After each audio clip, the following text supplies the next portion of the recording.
Hello, thanks for tuning in. If you want more stories, hit the subscribe button for StoryHub. For the last decade, I've run my own private detective agency. I started off in the police force, learned the ropes, and eventually struck out on my own. Typically, I'd handle one or two cases at a time, depending on how busy I was. My life was comfortable, and I enjoyed the freedom of managing my own time. At 36, I've been divorced for about a year now. My marriage didn't even last 6 months. Dating was never an issue for me. I'm reasonably good-looking, financially secure, and have a promising future, which seemed to attract a lot of women. My ex-wife Jessica was around my age, a stunning woman and quite good in bed. We dated off and on for about a year before she convinced me to marry her in San Diego. I'm not sure why I went along with it.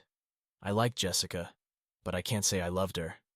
I probably thought it was just time to settle down. We moved into my apartment, which had all the amenities: pool, sauna, jacuzzi, and fireplace. It was a pretty sweet setup. Jessica stayed in the apartment and worked as a cosmetologist at a small salon. She always dreamed of owning her own place, and I think that's why she pushed for marriage, so I'd buy it for her. A month later, I did just that, got her a little 4-chair salon. She hired 2 friends, and naturally she was the boss. I didn't pay much attention to her business, but it seemed to be doing okay. One Saturday, she mentioned she had a few appointments and would be home late. That worked for me since I had a case to work on and would be out most of the day as well. While I was a few blocks from her salon and needed a bathroom, I decided to drop by. When I got there, the sign said closed. I figured she finished early and went home, which was fine since I had my own key. I walked in and headed to the bathroom when I heard some noises from the office. As a detective, I knew exactly what kind of noises those were. What I didn't know was who was in there. I crept closer and noticed the door wasn't locked. I pulled out my gun, which I always kept in my belt, and swung the door open. There was Jessica, her skirt hitched up, sitting on some guy's lap. They were definitely caught off guard. Jessica screamed my name, "Tom!" That's all she managed before her lover shoved her off. As he was getting up from the couch, I clocked him in the face with my gun, leaving a mark. I barked, "Get up and get out! If I see you again, you're dead!" He yanked up his pants and bolted. Jessica was in tears, saying it wasn't what it looked like. I snapped, "Shut up! You were supposed to be my wife, and you were with another man." That's exactly what it looked like, and that's what it was. Our marriage is over. You've got 2 hours to get to the apartment, pack your things, and leave the key on the kitchen table. If your stuff is still there when I get home, it's going on the curb. Then I walked out. I stayed at my buddy's place. He's a lawyer, and I knew he had Saturdays off. He let me in, and I told him I wanted a divorce ASAP because I had just caught Jessica in the act at her salon. I mentioned she could keep the damn salon. That's probably why she married me in the first place. I didn't need it, and that's all she'd get. If she wanted to fight over it, so be it. We had a prenup, and if she fought it, she'd lose the salon too. My lawyer friend Joe called my house. Jessica was there packing, and Joe said she was crying on the phone. He informed her about the prenup, and she agreed to the terms. She said any correspondence could be sent to the salon, as she wasn't sure where she'd live yet. The divorce was quick, as I expected. Joe later found out that the guy she was with was her ex-boyfriend before me. They got back together after the divorce. That was the last time I saw either of them. Being alone again didn't bother me at all. I was in the middle of another case involving a cheating wife and had to stay at the Plaza Inn. My client's wife claimed she was on a business trip with her boss, but they were sharing a room at the motel. I found out which room they were in and set up 2 surveillance cameras. I had connections in various businesses, including motels, and they were well compensated for their help. All I had to do was wait until morning to collect my tapes. While I was sitting in a booth in the lounge, sipping a drink, a young, stunning girl who looked like a prostitute approached me and asked if I wanted some company. I couldn't believe such a beautiful girl was forced into this life. Just as I was about to decline, the manager came over and told her that prostitution wasn't allowed there. I quickly stood up and said, "Where have you been? You're half an hour late." The manager apologized and left, though I doubt he bought my story. I invited the young woman to sit down. She seemed very nervous. She thanked me for standing up for her and confessed she was new to this and unsure what to do. I asked her name and she said, "Sarah Johnson." I replied, "Now tell me your real name." She looked up and said, "Anna Williams." Then she asked if I wanted her services, and if not, she needed to leave to make money. I asked if she had a pimp or was on drugs, telling her she shouldn't be selling herself. She had tears in her eyes. I don't have a pimp and have never used drugs. I need the money for my daughter, so if you don't want anything, please let me go so I can make money. I was captivated by this young woman who clearly didn't belong in this situation. Okay, Anna. How much for the whole night? She looked surprised and unsure. Would you come to my room for the night for $250? Anna hesitated. I think so. What do I have to do for $250? Just talk to me, Anna. That's all. Just talk. I pulled out two $100 bills and one $50 bill, put them on the table, and stood up. Anna took the money and followed me to the elevator. We didn't speak until we got to my room. I opened the door for her. She looked nervous but walked in. I followed and closed the door. She slowly started to unbutton her blouse. I stopped her and said, "That's not necessary. Sit on the bed or the couch." She chose the couch, and I dragged a chair close to her. She looked at me and said, "I don't understand. You paid me $250 to come to your room. What do you want from me? Are you a cop?" "I'm a private detective, Anna." "Oh God, are you going to arrest me?" "No, Anna, I'm not a cop. I want to help you if you'll let me. I used to be a cop, and if I still were, I would have arrested you tonight." "I don't understand. Who are you and why do you want to help me?" "Listen, Anna, my name is Sam Roberts. You can call me Sam or SR. You seem to have some serious problems, and for some reason, I care. If you talk to me, I'll see if I can help you. I don't think you're really a prostitute, and I don't think you want to be one. Trust me and talk to me. Are you willing? I don't know why you want to help me. No one has ever helped me without wanting something in return. I just need to make money to help my daughter. We lost our insurance and she needs medical care." "Wait, Anna, let's back up a bit.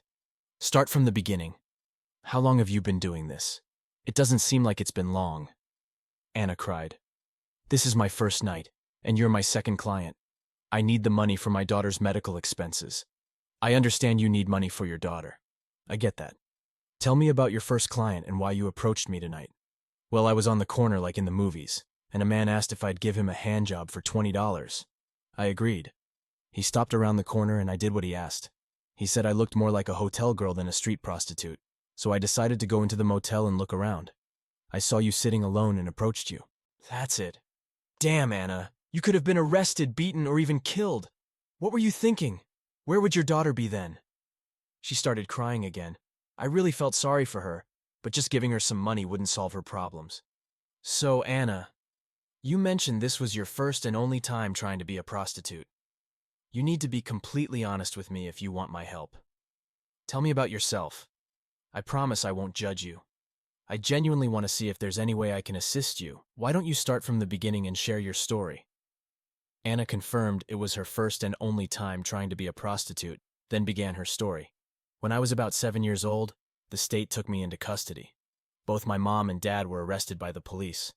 My guardian told me they were drug dealers. I didn't know what that meant. After all, I was just a kid.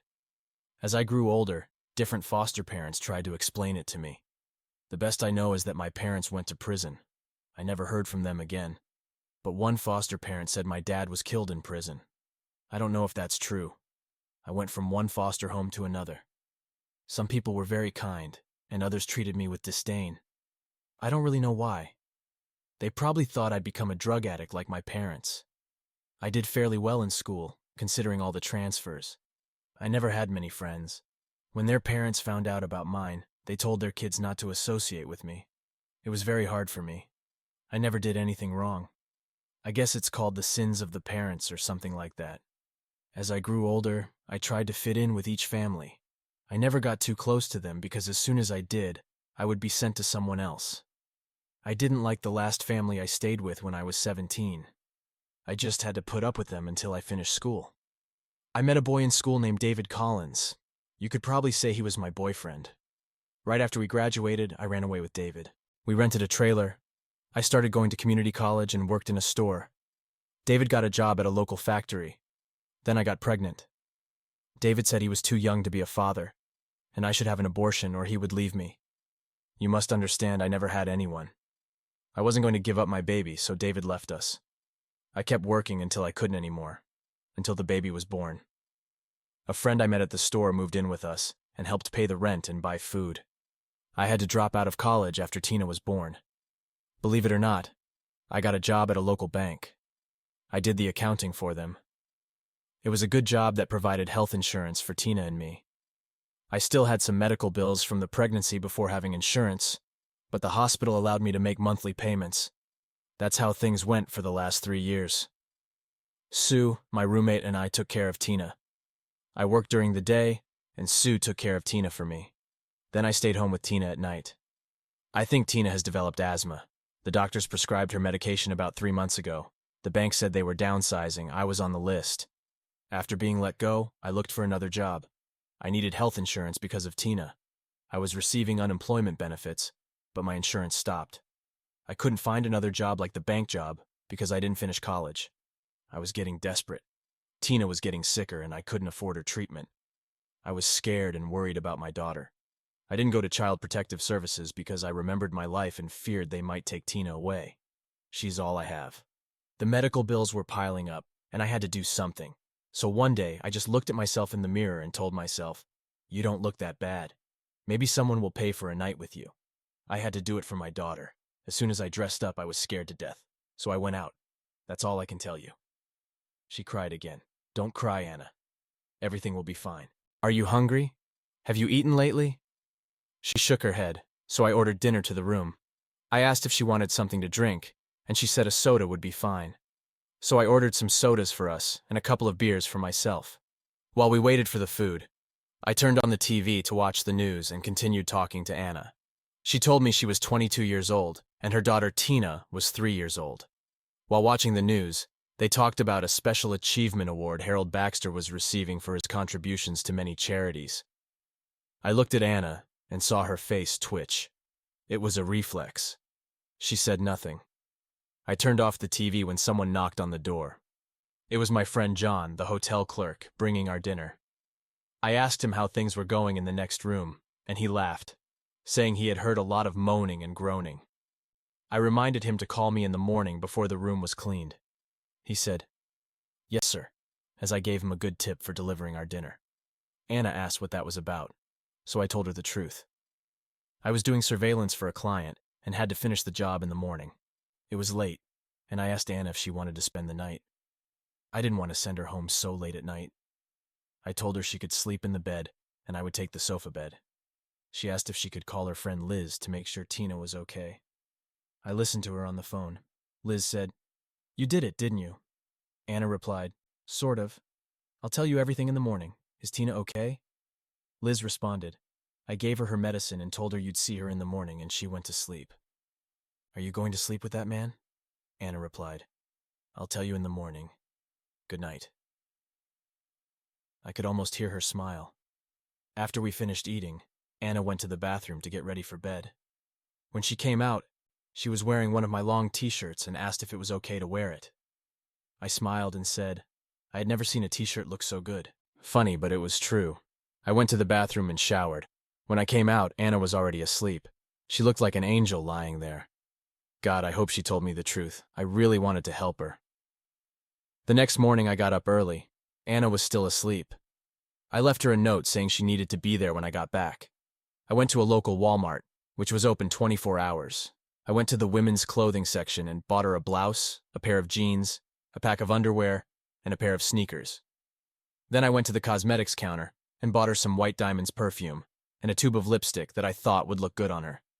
Then I remembered I forgot a bra and went back to buy one as well. I bought an overnight bag to put everything in and went back to the motel. When I opened the door, I heard her singing in the shower. She had a beautiful voice. I could imagine her sitting with her daughter and singing to her. I heard the shower water stop, and a few minutes later, the bathroom door opened. I probably scared her at first because she let out a little scream. She was standing there with a towel wrapped around her body. God, she looked sexy.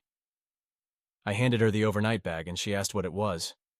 I told her it was clothes because I wasn't going to take her to breakfast looking like a prostitute. She took the bag and went back into the bathroom. She came out a few minutes later smiling and asked how I knew her sizes. I told her when I went to the bathroom last night, her clothes were scattered all over. Her bra, panties, and blouse from the previous night had size tags, as did her shoes. I guessed the jeans from her skirt.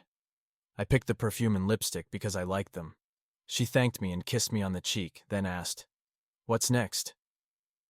I told her we were going to breakfast and then back to the room. As soon as I finished my work, I'd make sure she got home. After returning from breakfast, I must say I really enjoyed her company. In jeans, she could have passed for my daughter. She was a nice girl and smelled wonderful. She smiled at me the entire breakfast. I went to the next room and picked up my tapes. By the looks of the room, my client's wife and her boss spent the entire night together. I delivered the tapes to my client later. I asked Anna if she had a car and how she had arrived at the motel the previous night. She laughed and said her car was so old, it would be a classic if it looked better and ran well. It was just a rusted-out piece of junk that got her around. As we were about to leave the room, she offered to return my $250. She said she hadn't earned it. I told her she had. I offered her $250 if she spent the night with me, and all she had to do was talk, and I told her she had done that in spades. Again with tears in her eyes, she was a real tear machine. We got into my Toyota and I drove her home. She lived in a trailer park not far from downtown. As I drove her home, I asked her to promise me she'd never try to be a prostitute again. I gave her my business card and told her if she needed anything to call me. Otherwise, I'd be in touch with her in a few days, and she should stay strong and everything would be fine. When she got out, she hugged me and kissed me on the lips this time, thanking me over and over for helping her. Then, with tears, she took her overnight bag and went into the house. I went to my office to make some calls. I contacted my source and asked him to find out all he could about a few names I had: Anna Williams, David Collins, and Harold Baxter. I wanted any information he could find. I asked him to keep everything confidential and get back to me as soon as possible. Then I called my client and told him I had tapes confirming his wife was having an affair, and those tapes should be all he needed. We agreed to meet later that day. I reviewed the tapes. His wife was beautiful. She looked like a sex addict as she sat on her boss. After he had taken her a few times, she went to the door and let in another woman.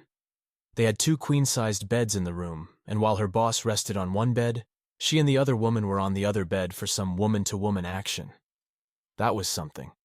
When a woman messes with another woman, it looks completely different. I think women know exactly where to aim. I ran the woman's picture through the database. My client would probably want a name.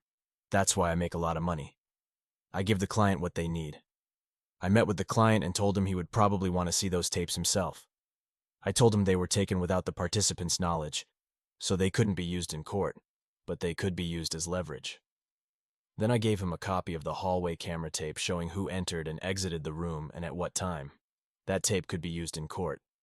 He paid me and I left. Unfortunately, I probably initiated another divorce proceeding, but that's what I do. If you play, you pay. That was my motto. When I returned to the office, I had a message to call my source.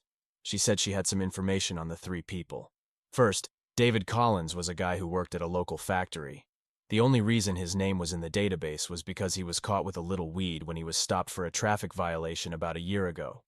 He paid the fine, then did a few days of community service. Nothing serious there. Now, my contact said Anna Williams was another story. She had been in court custody since childhood, about the age of 7. Her parents were in prison for cocaine trafficking. Her father was killed about 10 years ago during a yard riot. Her mother was released and moved out west. She wasn't on the priority list, so my source didn't follow up on her. She said Anna ran away from her last foster home. She accused the last foster father of assault. When the police investigated further, there wasn't enough evidence to prove sexual assault. The man said it was consensual sex between 2 adults, and if it was assault, why did Anna wait 2 months to report it? The case was closed for lack of evidence. My contact continued. That Anna really does have a kid. Now, the big thing is that Harold Baxter, the guy you asked me to check on, was accused of assault. He's also receiving a Special Achievement Award in the coming weeks. Was there any other information on this Anna? Only that she received a ticket about a month ago for a defective vehicle. That's all, Sam. I hope this helps. I thanked my source and hung up. Everything Anna told me was true, except the assault. Remembering the twitch on her face, I knew she was telling the truth. Maybe I would have to visit Mr. Baxter. After a very busy day, I returned home. I thought about Anna and how I could help her. She seemed so sweet, and I felt something for her. Maybe it was knowing what she had gone through in her short life, or that she had a sick daughter whom she obviously meant everything to her. Maybe I really cared. I decided to go to bed early. My back hurt from sleeping on the damn sofa bed, knowing that a beautiful woman was a few feet away, and I was playing the knight in shining armor. I was awakened by the sound of the phone. It was 4:30 a.m. I jumped out of bed and answered. I heard a female voice. She sounded nervous or scared. "Sam, is that you?" "Anna, calm down." I recognized her voice immediately. "What happened, Anna?" "It's Tina. She was having trouble breathing, so I rushed her to the hospital. The doctor wants to admit her." "Sam, I need to borrow money for her hospitalization. Can you lend me enough to cover some of the medical bills? I'll be there in 15 minutes. Tell that damn doctor to admit her." I hung up, dressed quickly, and rushed to the hospital. I knew they were required to admit children without asking questions. Someone was just being an idiot with Anna, probably over an unpaid bill. I was furious. Why do we always have idiots trying to cause trouble for single women? When I arrived, Anna ran to me and said the doctor said they would admit Tina immediately. The doctor came out and approached me to apologize for the hospitalization error. I told him to apologize to Anna, not me. She was the one who misunderstood his decision to hospitalize her sick daughter. He approached Anna and apologized for the misunderstanding.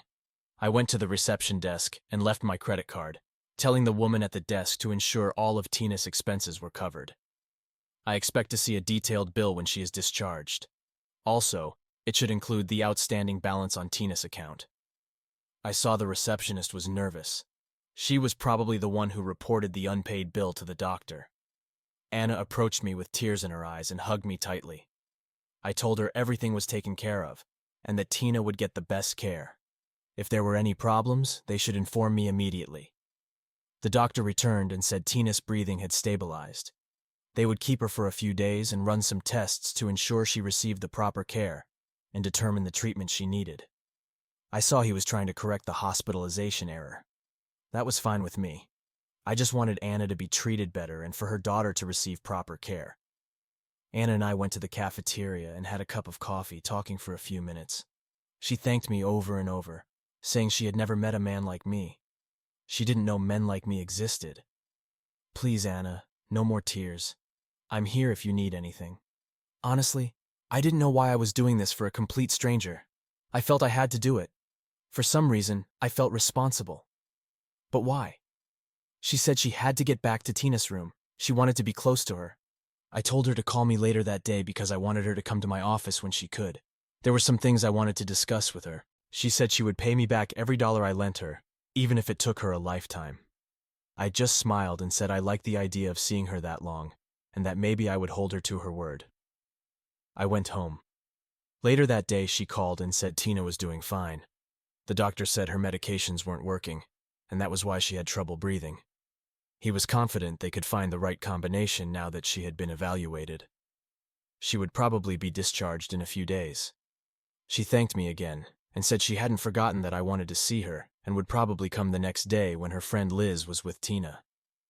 2 days later, an old car, spewing blue smoke from the exhaust, pulled up to my office. I saw Anna jump out of the car, smiling when she saw me at the door. She asked how I knew she had arrived, and I said the noise and smoke from her car arrived 10 minutes earlier. She just laughed and went into my humble office. As she entered, she saw a beautiful woman at my reception desk. I saw she was a little surprised. She probably never thought I had a secretary. I introduced the two women. "Anna, this is June. And of course, June, this is Anna, whom I have told you about." They greeted each other, but like two women who are interested in each other. That made me laugh a little. You see, June was my younger sister. She always thought she was my guardian, always looking out for any woman who came near me. She reminded me that she didn't like Jessica, but I married her anyway, and look where that got me. I told her all about Anna, probably why she was looking at Anna so intently. She didn't want her older brother to get burned again. She had worked for me for many years, but wanted to work much fewer hours. I had told her about Anna and was thinking of hiring her. but I wanted her opinion. I was going to ask her to interview Anna for the position. After the two women finished greeting each other, I asked Anna to come into my office. I told June to hold off any calls for a few minutes. Anna followed me into my office, and I asked her to sit in a chair while I sat behind my desk. I asked her about Tina, and she said she was fine. She said because of all the help I gave them, I probably saved Tina's life, and I hadn't even seen her yet. She lifted her head and said she thought I loved Tina. She saw the warmth in my eyes, and knew I had it in my heart, because of everything I did for her and Tina. So, Anna, I have a few questions for you. I'll pay you back the money. I had to interrupt her. It's not about the money, Anna. I need to ask you some questions, and I need you to be absolutely honest with me if I'm going to continue helping you. I've been honest with you, Sam. Anna, I know about the assault. She started crying, so I got up and went to her. When she stood up, I just hugged her. I didn't mention that, Sam, because no one believed me. So I thought, why would you believe me? That's why David left. He didn't want to be a father to another man's child. I'm sorry, Sam. Everything else I told you was true. She sat back down, and I moved a chair next to her. Anna, you can do a DNA test, and he would have to pay child support if the DNA comes out positive. He admitted to having sex with you, even though he said it was consensual. Sam, he assaulted me. I don't want his money if he can get my daughter or even be near her. I get chills when I see him on TV. I don't want him near my daughter. Do you understand that? Of course, I understand. I was just thinking about your financial situation. I'm sorry, Anna. Are you good at... What do you mean sexually, Sam? Oh God, no, sorry, I was thinking out loud. Are you good at bookkeeping, some management and office work in general? I think so. What do you mean, Sam? I'm thinking about offering you a job. It all depends on my sister's opinion. She's an excellent judge of people, and if you're interested, I'll ask her to interview you. That beautiful woman outside is your sister? I would love to be interviewed for a job if it provides health insurance. She smiled. I didn't know if she smiled for the job or because June was my sister. I called June in and informed her I had to leave the office for a while to work on an infidelity case. This time I asked her to have Anna fill out an application and interview her as we had discussed earlier. I would return later and talk about it. I told Anna I would contact her later and give her an answer. She thanked me again for everything. I told them they could use my office and I would see them later, then left. Damn, I thought. I hope June likes her. I like her a lot. Maybe I'm getting too attached. Well, I promised June I would go with her decision. A few hours later, I called the office and told June I couldn't return that night. I was busy following the cheating husband. She asked if I was ready to discuss Anna. I replied no, my thoughts had to be on what I was doing. But I would call Anna and inform her I would give her an answer tomorrow. I knew June could hear in my voice that I was nervous. Sam, I'll tell you everything on Sunday, but while you have Anna on the phone, tell her to start Monday. Goodbye, big brother. And she hung up. Yes, those were good news. It would be interesting to hear what June has to say. She was an excellent judge of character. After that, I was smiling as I went to gather information on another cheating husband. Damn, don't people love their spouses anymore? For the first time, I would like to find that the couple is not cheating. That would be great news for the husband. Your spouse is not cheating. It's just a mistake on your part. That has yet to happen. Usually where there's smoke, there's fire. Wow, what an original thought. I quickly called Anna. She immediately asked, "Well, did I get the job?"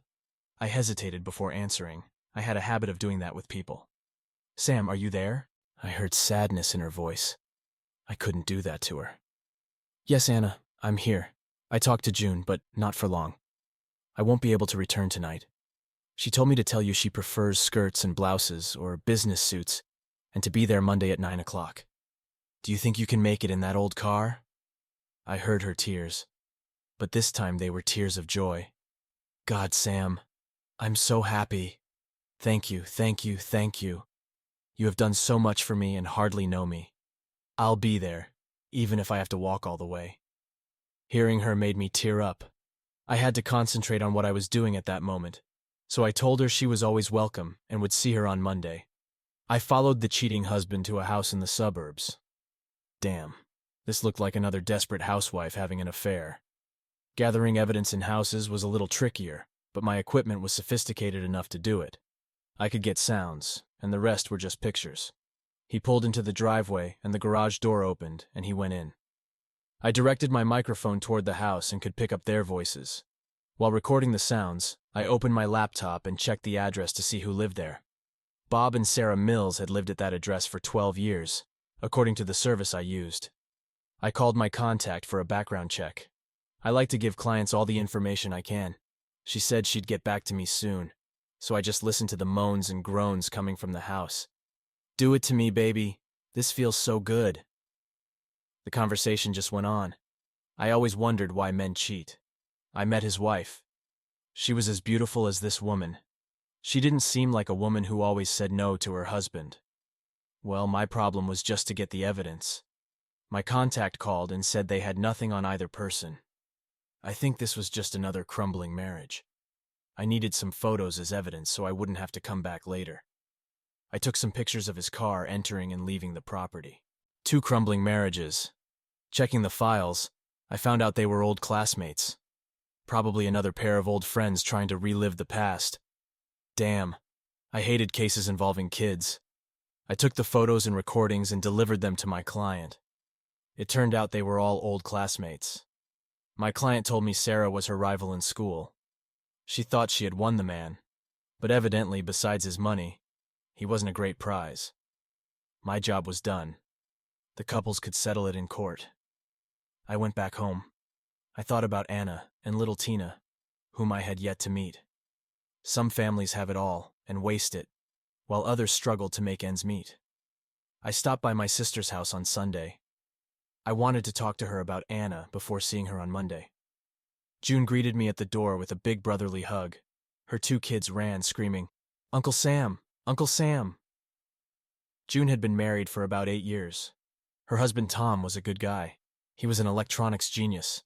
That's why I always had the latest and most up-to-date equipment. While Tom grilled the steaks and the kids were in the pool, June and I talked for a few minutes. "So what do you think of Anna Williams?" I asked. "Sam, she's wonderful. Smart, polite, and, as you know, beautiful. She's a fast learner. I showed her some of the duties she would have, and she understood them immediately. She knows how to use a computer, though she'll have to learn our specific programs. I see no problem with that. She'll learn them quickly. She asked if she could bring Tina to the office for the first few weeks, until she got adjusted to the new medical plan. After that, she would enroll Tina in a preschool. I told her that had to be discussed with you, but I see no problem with it. The only problem I see is that she's in love with you." "What?" "Well, June, I helped her. She probably likes me because I helped her with Tina and offered her a way out of what she was doing. But in love with me?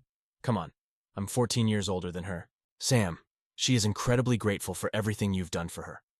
I see that she really feels she owes you for everything you've done for her. But I'm talking about her heart, Sam. She loves you and would literally do anything for you. Sam, I like Anna a lot. Please don't hurt her. She and her daughter have been through hell." "God, June, the last thing I would want to do is hurt her. I promise I'll be kind. You tell me if you think I'm doing anything wrong and I'll try to change it." "Just take things slow, Sam. Take things slow and everything will be fine. Now let's go eat those steaks Tom prepared." June never sugarcoated the truth. I think she knew how I felt about Anna. I think time will tell. I told June I'd be late on Monday. I needed to sort out a few things, and she could start working with Anna on Monday.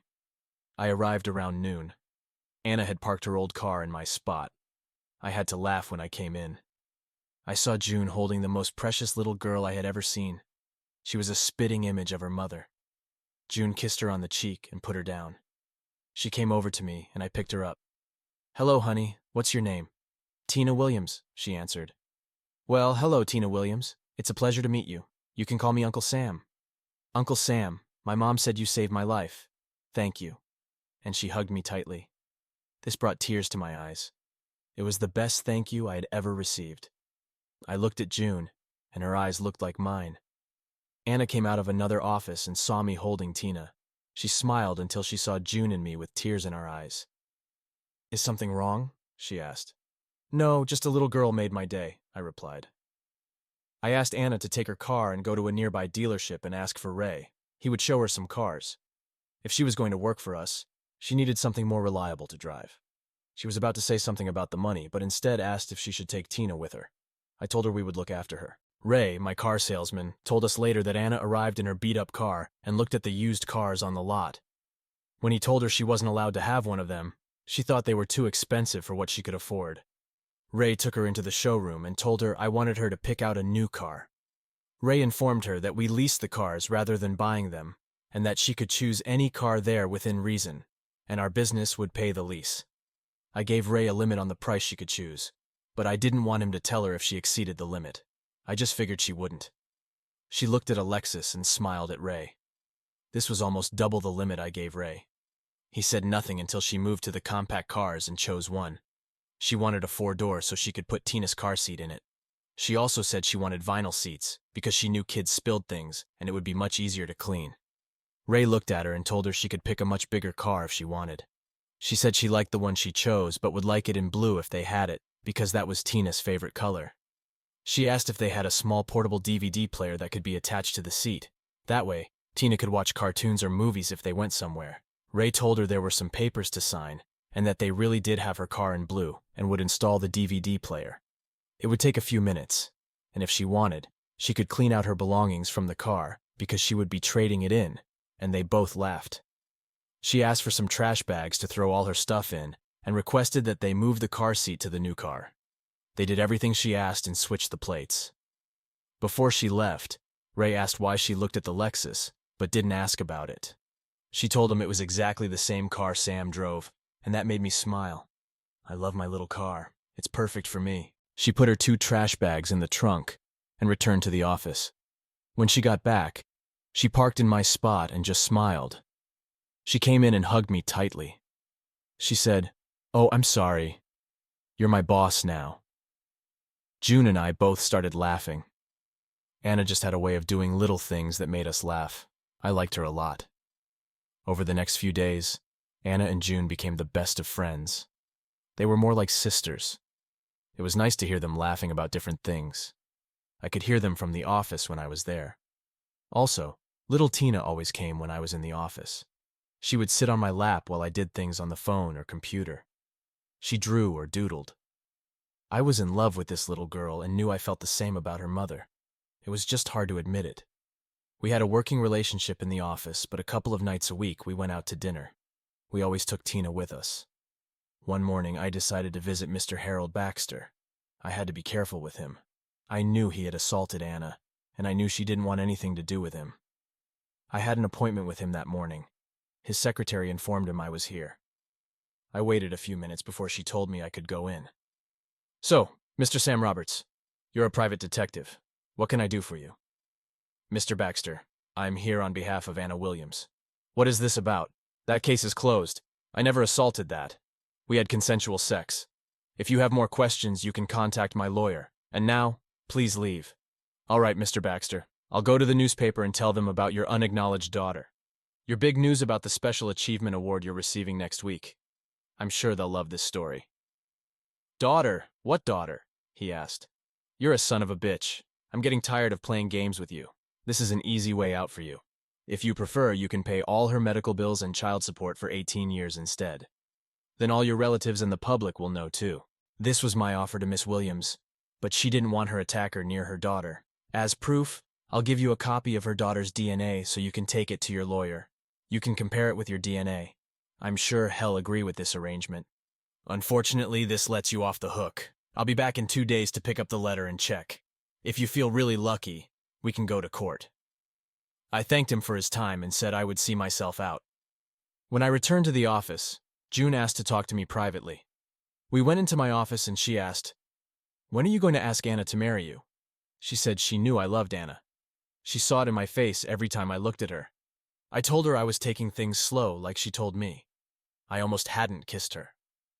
I always told the truth to June. I could never hide anything from my younger sister. I told her I thought I was in love with Anna. I had never had such strong feelings for a woman before, not even for Jessica, whom I was married to for a few months. But I was 14 years older than Anna. What would happen to our marriage in 5 or 10 years? Would she want a young stud then? "You're a big idiot. That girl loves you. She talks to me about how much she's in love with you almost every day. Trust me, you ask, and she'll say yes. Plus, you'll get a daughter as a bonus. Even Tina loves you." She told me she doesn't have a daddy, but if she had one, she'd want him to be like Uncle Sam. I didn't know what to say. I asked June once more if she was sure. She looked at the ceiling in disbelief and walked out of the room. I followed her and approached Anna. Sam, would you like to have a real date with me? My friend Liz is getting married on Saturday, and she asked me to invite you to the wedding and reception. She's never met you, and I always talk about you. Will you be my date? Wow, you're right. I've never met her. Yes, I would love to go. In fact, it would be an honor to be your date. Well, that was a start. Later, when June and I were alone, I asked her about caring for Tina on Saturday, and she said she and Anna had arranged it a week ago. I told her I had just been invited to the date. She laughed and said, I knew you'd accept. I just told Anna to wait to invite you. I know how you are with dates and assignments. The closer to the date, the more likely you can attend. By the way, I'm keeping Tina for the entire weekend. I just thought you'd like to know. Anna has never seen your apartment. Saturday might be a good day to show her. Just bring her back in time for work on Monday. Sister. Always looking out for me all my life, even though she was younger than me. After our parents died in a car accident when I was 22, June always looked after me. Hell, she knew me better than I knew myself. A couple of days later, I knew it was time to visit that pig, Mr. Baxter, again. I wondered what his reaction would be. I knew he always acted like a boss, that arrogant son of a bitch. But this time he met his match. I approached the reception desk and asked to see Mr. Baxter. The secretary asked if I was Sam Roberts, and I answered yes. She explained that Mr. Baxter couldn't see me but had left me an envelope. She handed me the envelope. I thanked her and left his office. That son of a bitch was afraid to see me again. I hoped the results were as I expected. As soon as I sat in my car, I opened the envelope. There was a cashier's check for $45,000 and a letter relinquishing all parental rights to Tina. I was extremely happy. The envelope also contained a note for me. Mr. Roberts, my dealings with you are over. I hope this matter never resurfaces. I hope you are a man of your word. Well, unfortunately, I was a man of my word. I took my note out of the envelope and resealed it. I returned to the office and called Anna and June into my office. Both of them sat down, and little Tina came over and sat on my lap. Anna opened the envelope and took out the letter and check. She looked at June and asked what it all meant. June explained that Harold Baxter didn't want anything to do with her or her daughter, and had relinquished all legal rights to the child. From now on, Anna would be the sole guardian of Tina. To help raise the child, he gave her $45,000, with the condition that she never bothers him again. So that money is mine, and I no longer have to fear anyone trying to take Tina away? June nodded, and Anna broke down in tears. She stood up and said, I don't care if you're my boss. And kissed me. I mean a real lover's kiss. Then she hugged me tightly. June looked at me and said quietly, I told you. Tina looked up and asked, Mommy, why did you kiss Uncle Sam? She looked at me, then at her daughter. Because I love him, honey, and I don't care if he knows it. I didn't know what to say, so I suggested closing the office early and going out to celebrate. June called Tom, and they agreed to meet us at Red Lobster with the kids. During dinner, Anna said she didn't know how I had done it, getting the letter from Harold Baxter and the money for her. But she meant what she said in the office. Lately, I had been at a loss for words around Anna. When the time was right, I would tell her I loved her. I want the right time, the right mood, the right moment, and the right place when we are alone. Probably everyone at the table knew my feelings, but saying it was another thing. Tina asked to sit next to me at the restaurant.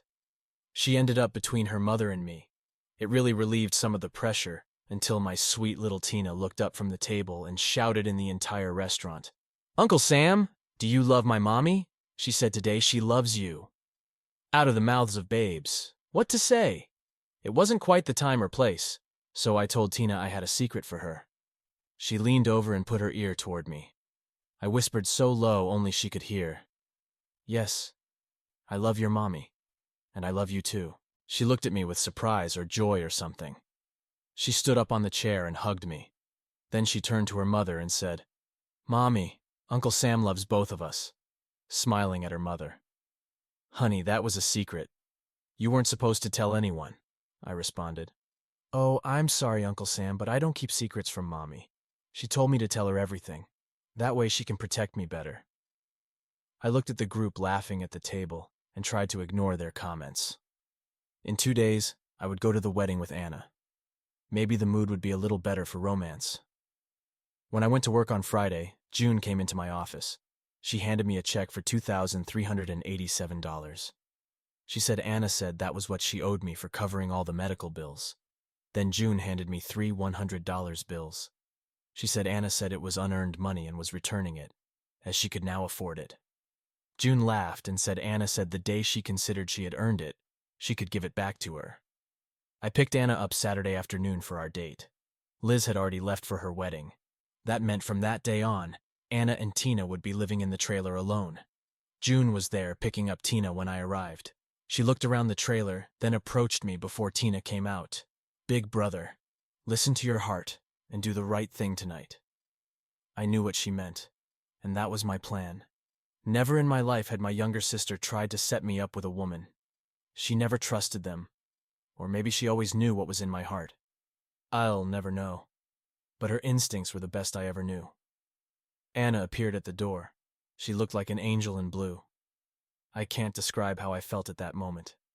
I walked over to her, took her hand, and led her to my car. She kissed her daughter and told her to be good with Aunt June. Then she hugged June and thanked her for everything. I opened the door and told her how beautiful she looked.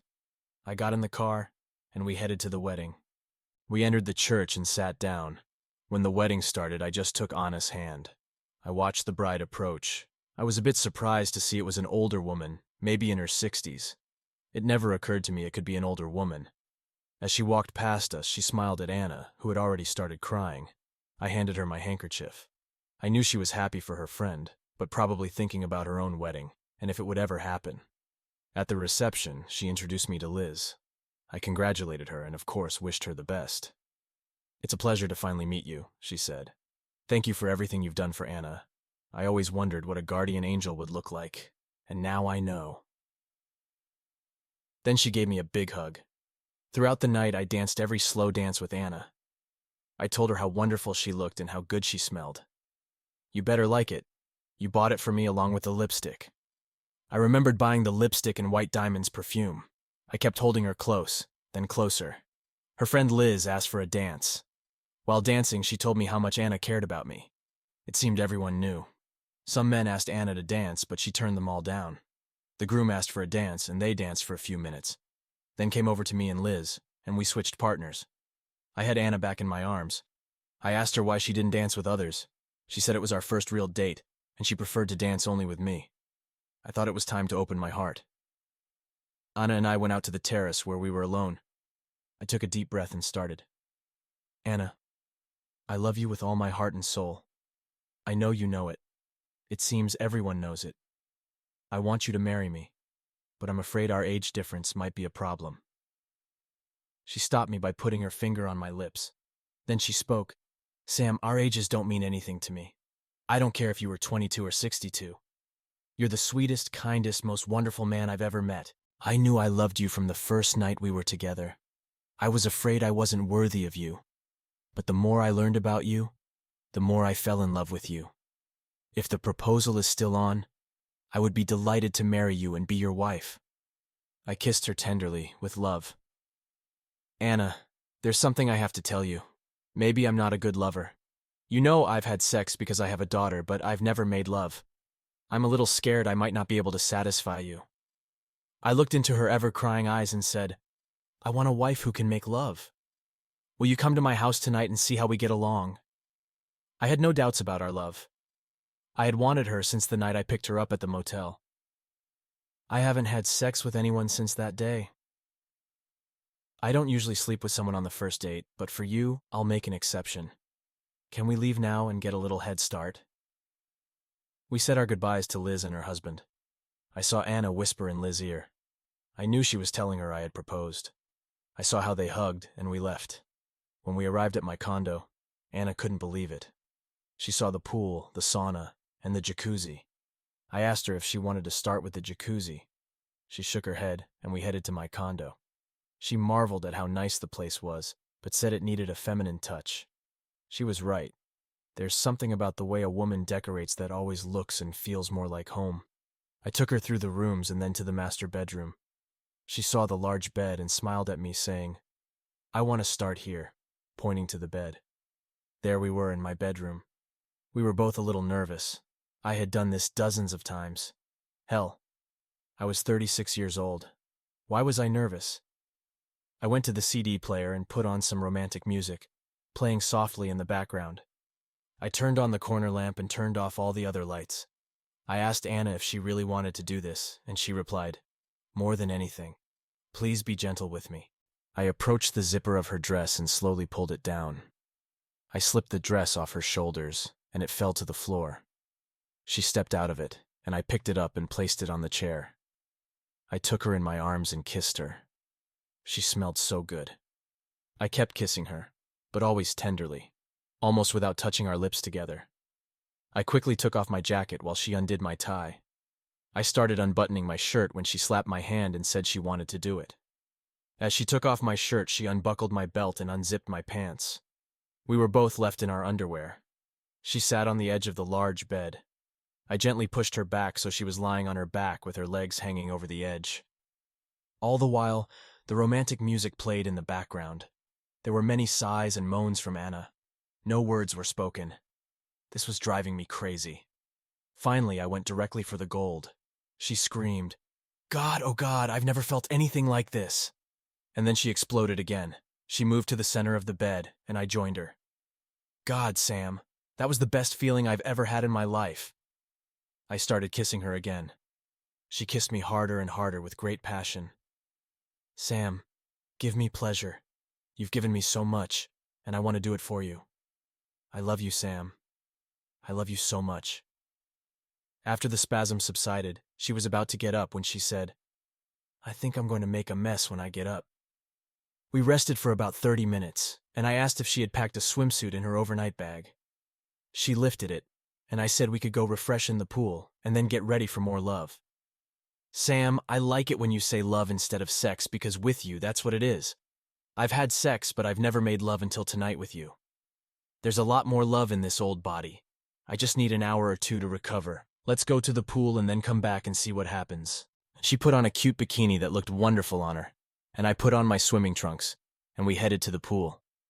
After the pool, she wanted to try the jacuzzi. Watching her in the jacuzzi, I felt more and more excited. I touched her with my hands and my lips all over. She reached out and felt my member, which was hard. "I think it's time to go back inside before we get arrested here," she smiled. After refreshing ourselves while I was completely excited, we started again. She was hot and ready. I started with straightforward sex. I was on top of her, but I supported myself to avoid putting my weight on her. Everything felt so erotic. Unchained Melody was playing on the CD. I listened to the words of the song in the background. "Oh, my love, my darling, I've hungered for your touch. Are you still mine? I need your love. God, speed your love to me." Here I was, a 36-year-old man, having sexual feelings I had never had before. It was a completely different feeling. We were both exhausted from making love. I left the music playing but turned off the lights and just held the woman I loved. The next morning I woke up first and made coffee. When I returned to the bedroom, Anna was already awake. She asked if I still loved her and if love was enough for her to be my wife. I told her I had something for her. When I went to the nightstand drawer, she said, "You're not going to give me back that $250, are you?" and smiled. I pulled out an engagement ring from the drawer. "No, it's not $250, although you have earned it many times over. I have this instead. Will you marry me, Anna Williams, and make me the happiest man in the world?"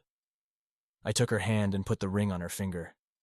She was still naked as a jaybird, but she hugged and kissed me hard, with tears in her eyes. "Yes, yes, 100 times yes. I will be your wife. You have made me the happiest woman on the planet." The rest of the weekend, we repeated previous episodes. We showed up to work on Monday. June could see the glow in both of us. "Hey, big brother. I've never seen you glow before. It must have been a great wedding you went to." She smiled as I headed to my office. In the office, Tina was sitting, drawing on my desk. She said she was the boss today and was giving orders. Anna walked in and laughed, hearing her daughter giving orders. When Tina saw her mom, she ran to her. It would be wonderful if every mother-daughter relationship was as good as theirs. Anna showed Tina the ring I had given her. Tina asked what it meant. Well, honey, it means that Mommy and Uncle Sam are going to get married. And what about me, Mommy? Asked Tina. I'll answer that. Tina, you probably won't call me Uncle Sam anymore. You can call me Daddy if you want. I saw tears in everyone's eyes, Juness, Anna's, and even little Tina's. By then I had tears in my eyes too. Tina looked at me, then at her mom and said, We'll be a real family, like on TV. I hoped our family would be better than the new TV families. But then I remembered Anna told me they loved watching old classic family shows together. That's the kind of family I wanted to have too. We really got married shortly after that special weekend. I adopted Tina, and our life became wonderful. They moved into my condo, and now it truly feels like home. To think it all started with a future prostitute asking me if I wanted something. It must be one of the strangest beginnings for a marriage I can imagine. I often wonder where she would be today if she had walked away that night, or if I hadn't helped her. Looking back, I have to believe God used me as her guardian angel until I fell completely in love with her. I had never helped anyone that way before and probably never will again. I believe there was something special about our meeting. Our love is wonderful. Of course, we wait until Tina is asleep, but the wait is always worth it. Thank you for watching this incredible story of love and redemption. Do you believe in second chances and that love can change lives? Share your thoughts in the comments below and don't forget to like, share, and subscribe to our channel for more amazing stories. Bye-bye.